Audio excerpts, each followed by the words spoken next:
All right, guys, so someone who saw the ISX component identification video had some questions about what was going on here at the return manifold. So I'm just going to clear up what some of the things are. There's a steel line that runs along here. It comes to this guy right here.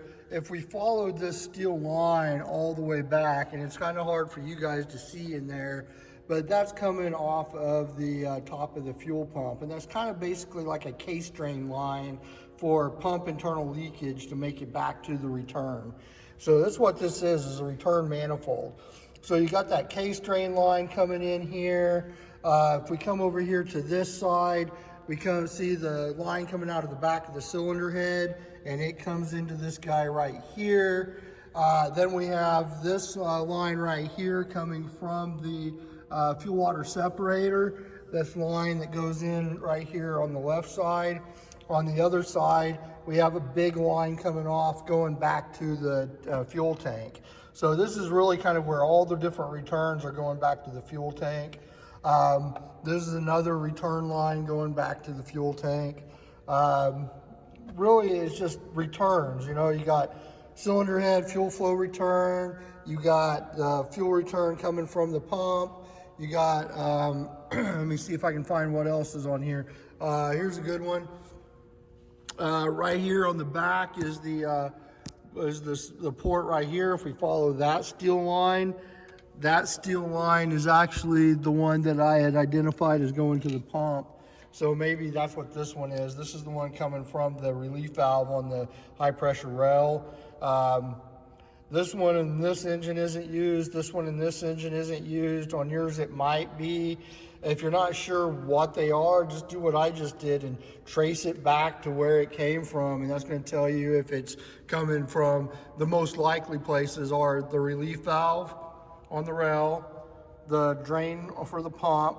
Some of the pumps, like the ISLs, it goes directly to that manifold off of this guy. Maybe not on this one. It's coming from the return from the cylinder head, so the fuel that the injectors aren't using. It could be coming from the fuel water separator. It could be going to the tank. So like I said, there's a lot of different options, and there's also stuff back in here that I can't see very well. So there it is. So right here, if you look right here, this gray tube going into this manifold, this guy is what's going into the pump. So that's probably my pump return. If you had asked me the question about what all the stuff on the ISL is doing, I would have been right on it, because I have way more experience with the ISLs than I do these X15s. For example, if we come over here and look at the ISL, it's a lot more simple. That guy's back in there, and you can see that you got this guy right here coming off of the rail, and that line is going straight in here to this guy.